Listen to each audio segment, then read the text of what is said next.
welcome to another episode of Behind the Wheel, powered by ATE and our associated sponsors. We've got a jam-packed show for you today, but before we get to it, let's find out what happened at Red Star.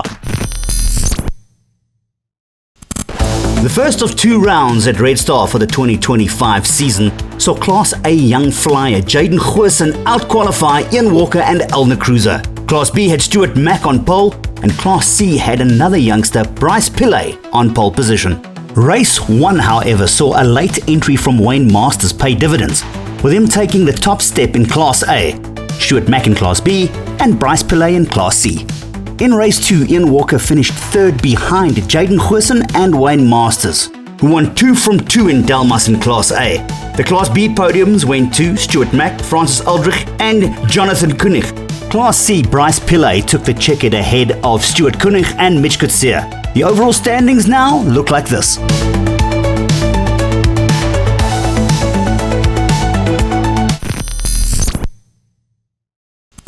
Now that we know what happened at Red Star, welcome back to the Behind the Wheel studio. My name is Andre Kunz, and in studio with me we've got Class C driver, we've got Adriaan de Beer. Adriaan, how's it? Good. And we've got Class B driver, we've got Francis Aldrich. Francis, welcome. Thank you. Guys, how was Red Star for you guys? Good racing? Yeah. It was another learning curve. The first race there was quite exciting, but the second race I made a little mistake. My favorite turn, I lost it, and I had to catch up a bit. Is it your favorite turn anti-clockwise and clockwise as well? That specific one. The thing is about that one there is you actually can drift the polo in there, and and if you keep it tight, you gain a lot of time. Okay. And but I made a mistake after the pace car came out, so I had to do a lot of catch up. But there was where the learning starts again, because I learned a lot how fast you can actually go through some of the turns that you normally won't do. If you're chasing someone, you pace yourself, and suddenly you have to catch up. And then I found myself pushing harder than normal. And then I got to some turns that I thought, this is never going to work. And it worked. And the times were very good. I think I did the second race, I had the fastest time. So, learning curve. Successful. Yeah. Francis, we spoke to you just before the first race of the season at Swartkops, and you had quite conservative goals. You said, if you could just be quicker at the second visit to Swartkops than you were the first, you'd be a happy man. But from what I've seen in the times, you've had a cracking season so far. Absolutely. No, very happy with how it's going so far. So, yes, when we spoke earlier the year, I said if I can hit a 15.5 around Swartkops, I'll be happy. I got down to a 15.3 there, so going to have to set some new goals for the rest of the year, it seems. Red Star, on my side, also had a decent weekend, except for the first race, of course. So qualifying went well, qualified in a good time. So talking about picking up the pace, about 2.3 seconds quicker than last year around Red Star. So I learned a lot between last year, this time, and this year. Race 1, I was a bit enthusiastic into turn 3, and some say I was rough on the clutch. If you know what a clutch looks like, I ended up with that centerpiece.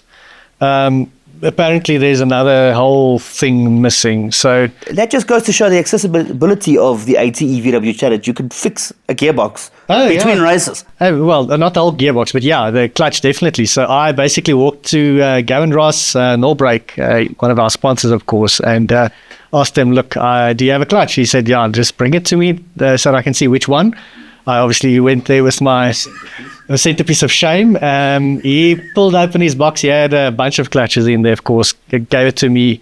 Less enthusiastic on the clutch in race 2.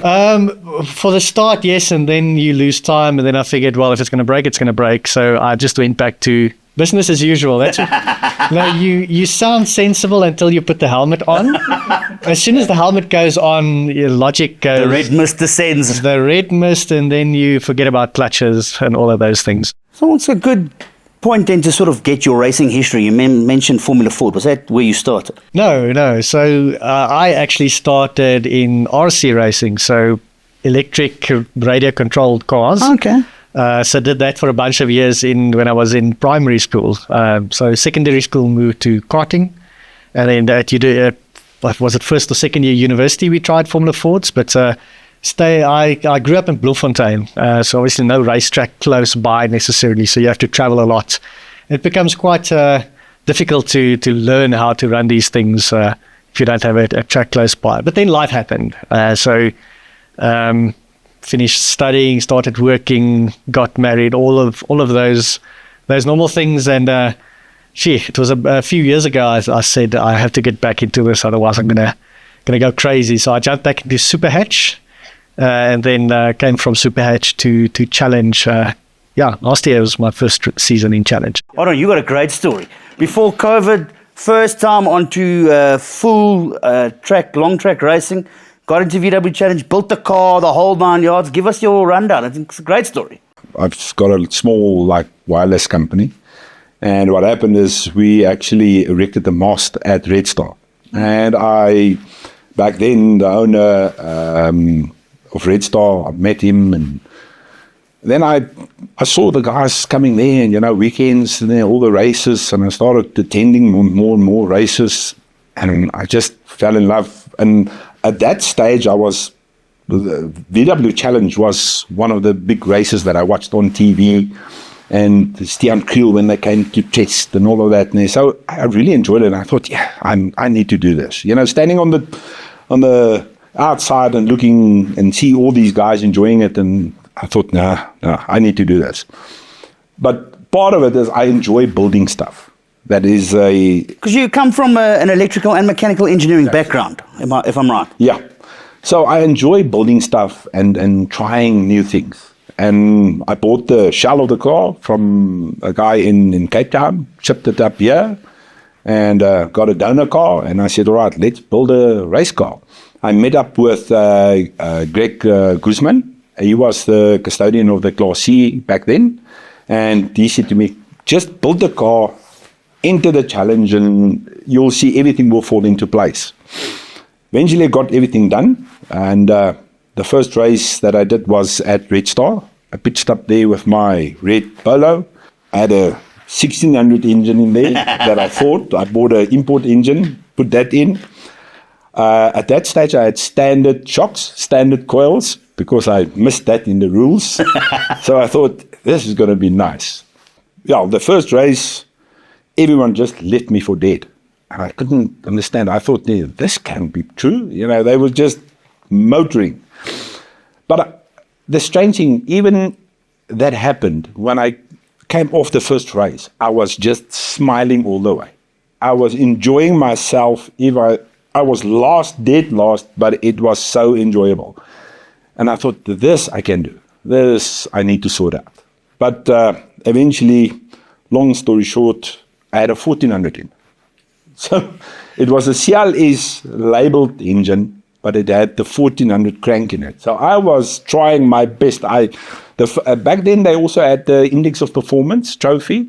I won that with my first race because I was going flat out with a 1400. I couldn't get it faster, but still, I enjoyed it. It was really, really, really enjoyable. So then I started working. So, all right, listen, I got Andy Guzman to help me, and he found out that there was a 1400 in there. So we swapped the engine to a 1600, and that helped. So I got up to pace.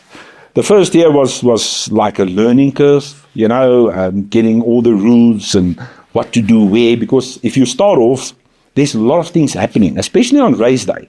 You think there's a lot of time on a Friday and Saturday, but you're busy, especially if you look after your own car as well. Some of the guys, they arrive and drive, but the guys that really build their cars, that's a lot of work. So the first year was learning curve. Second year, I did better. I think there was not a lot of Class C cars at that stage because the CLS engines was just introduced. And I think I ended up second in Class C with a very small field. And since then, I think that's VW Challenge gave me a lot of knowledge, a lot of a respect, especially for the guys that's been there for a long time. Because if you look at everyone there's old toppies, but they're fast on track. They're really fast. Unfortunately, there's not enough young guys coming through. I would have loved to see more young guys coming into the sport, and especially VW Challenge. But let's hope comes, More from the guys in the Behind the Wheels studio in just a while. Keeping the ATE VW cars and on track is the job of our scrutineer, Eloise. Eloise, when you're scrutineering, what are you looking for? I basically make sure my drivers are safe in the event of an incident. I looked at fire extinguishers haven't expired, seat belts haven't expired, cutout switches work for in case there's an incident and the car's on fire, it can be switched off from the outside. Everybody wants to drive at Kyalami, so I take it you are busy the whole weekend. I'm busy the whole weekend. I mean, we're doing logging in between all my scrutineering, safety checking still of cars that didn't pass to get them onto the track. Then it's logbooks, putting stickers on so they can go out. So yes, it's a action-packed event. Now that we've found out exactly what goes into scrutineering of the ATE VW Challenge cars, who better to have in the Behind the Wheel studio than the chairman of the ATE VW Challenge and Class E driver, Philip Croeser. Welcome to Behind the Wheel. Welcome. Okay, so we've chatted to you a couple of times in the series so far from the beginning of the year. Today I want to find out, how did Philip Croeser get into racing? I've always been interested in racing. My dad did some rallying in a little Beetle, 1962 Beetle or something like that. So when I got to varsity, I had lots of bursary money, so I built a rally car and I navigated for 2 seasons with a mate who drove the car. And then I gave it up. Rallying was just too expensive in terms of maintenance. And I started dabbling in track days at some stage. And that turned out to be very, very expensive because you go to Pakistan with your fancy car and expensive tires, and you wipe out the tires in a session, and you wipe out the brakes in a session.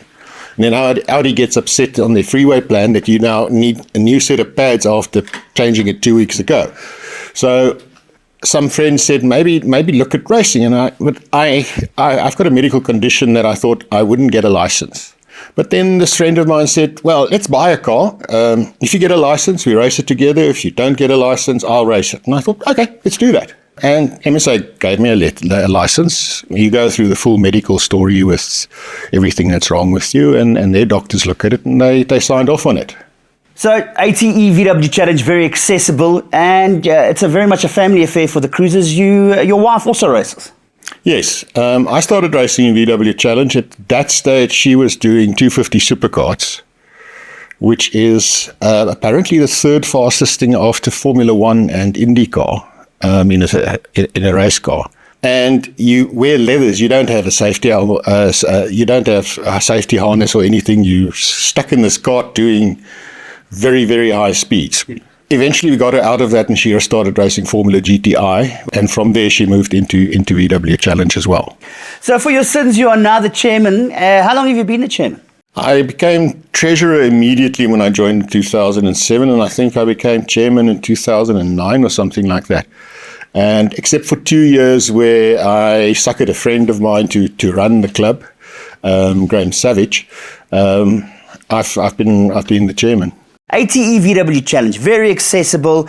It's basically one of the feeder series into motorsport into South Africa. So would I be right in saying that often you get guys that are not very experienced? That's why we're there.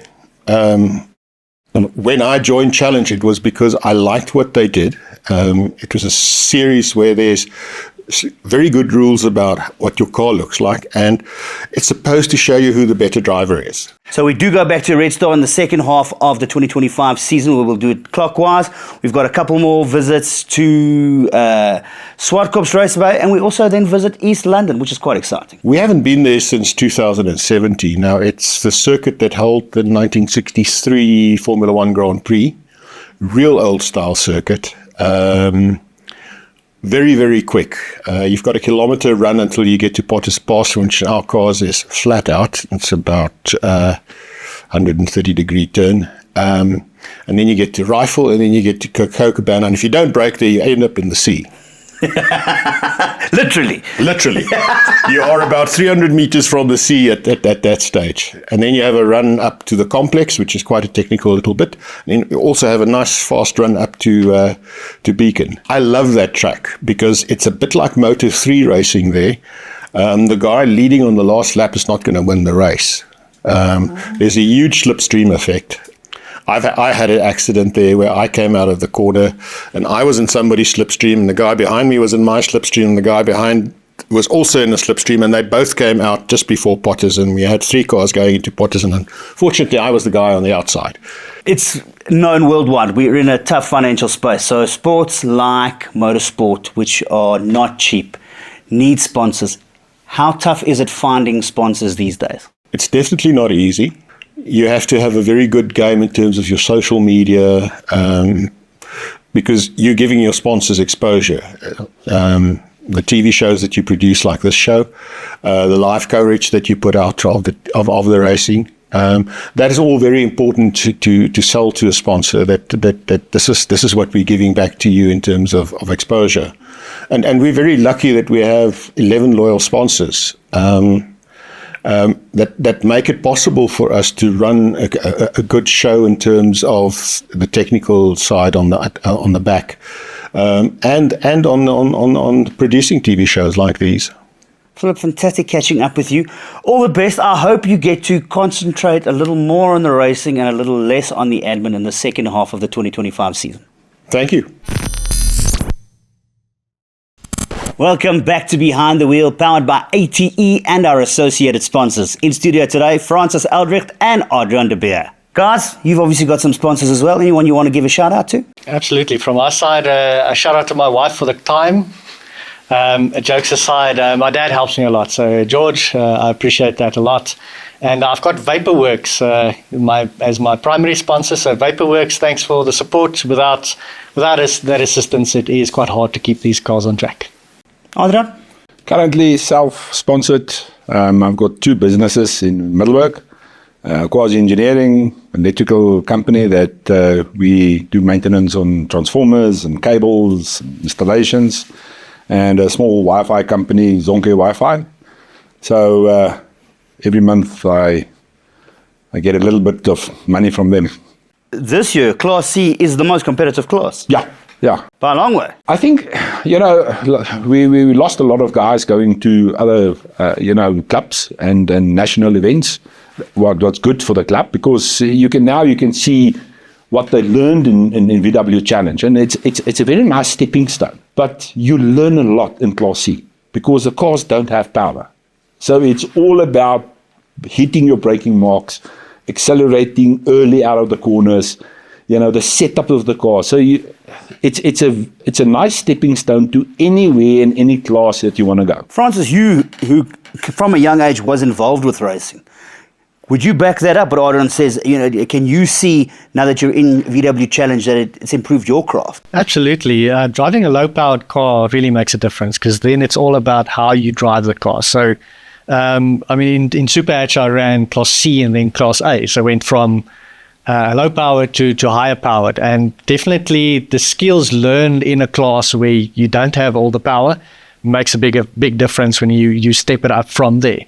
Whether it means stepping into a different chassis or stepping into a different power range altogether, if you can drive a low-powered car well, you can certainly step up from there. And then also goes then to why some of the racing has been so tight this year, because you've got these low-powered cars, and I use the word low power as in inverted commas. We were at the sponsors day. I was scared, stiff. So these cars are not slow. They might be low-powered, but they go. They go quickly, which means the racing is nice and quick. So your sensation of speed is greater, I'm sure, for us as the viewers and for you as the drivers. What's nice about it as well is as soon as you get someone that's fast in the class, it's so easy to measure yourself, with someone faster. So there's always someone a little bit faster and there was someone slower. And if you look at the times, you'll probably go out there and you'll do a certain time. And it's a race against the time. That's what it is. when you get into the race, you'll find out there's a couple of guys with the same time. Yeah. And that's where it starts. Now you forget about the time and you actually concentrate more on the other guys and see, can I go better than them? Can I go faster?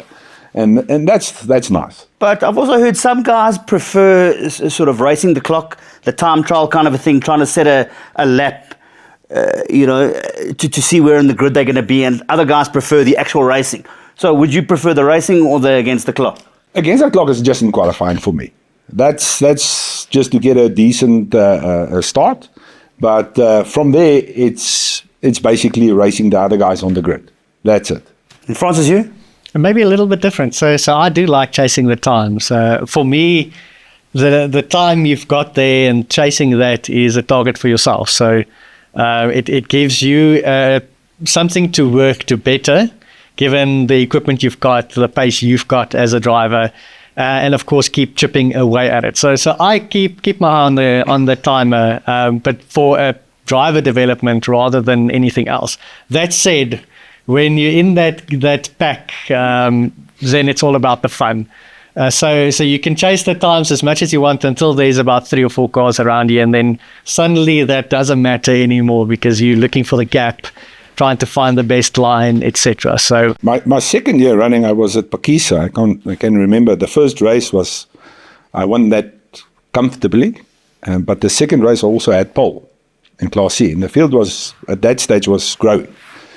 And I made a mistake, wheel spin at the start. I went 5th into the first corner from pole. So 4 cars passed me just having to... One mistake. And the thing is about if you make a mistake with a Class C car, it's almost impossible to make that time up. If you slip a gear, someone will pass you. That's how it is. But that's a challenge. That's where we are. Okay, so I always ask the guys that are in studio, what is the experience with simulator racing? I've done quite a few laps. So between finishing Formula 4s that I mentioned, then life happening, I bought a PS3, Gran Turismo 5. I drove that until a platinum trophy for achievements. So that one I know well. I don't know what you're going to give us now, but I have a fair amount of hours behind the wheel. Adriaan, you? Mine only started when COVID started. Okay, so 6 years. Because I thought, well, we're not going to do anything now. Yeah. And but mine is a bit different. I bought a Logitech wheel and pedals, and I started building my own rig. Of course. Then I raced a bit online through COVID and kept that going. And then I decided, no, I need something better. So I imported a card from overseas, and I bought an electrical motor from China. I swapped the pedals with polo pedals with load cells and all of that. So my whole rig is custom built. It's my own design, my own everything. So all I'm hearing here is we got 2 very experienced simulator racers. Let's see what they do on the ATE VW Challenge Simulator. David Kramer sings Hakom Blokkies. Adriaan de Beer sings Let Out! Hou on! Very nice. Adriaan, give us your best Murray Walker impersonation. Go!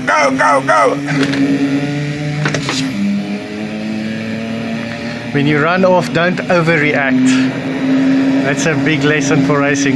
And marriage.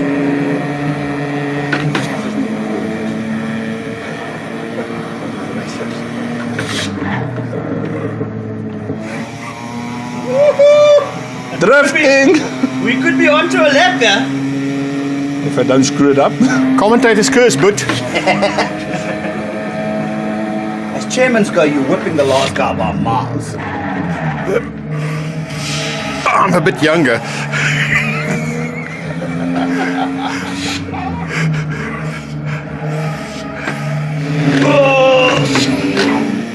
Come on! Don't mess it up now. Good lap, come on! Come on! Adriaan crosses the line. Francis crosses the line. And Philip crosses the line. Yeah.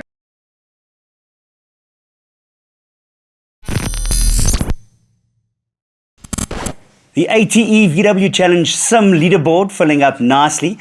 Gents, I hope you enjoyed that, but we've got 3 races left in the ATE VW Challenge 2025 season. We've got East London, Swartkops and Red Star, where we go the other way. Have you all done the other way at Red Star? Yeah.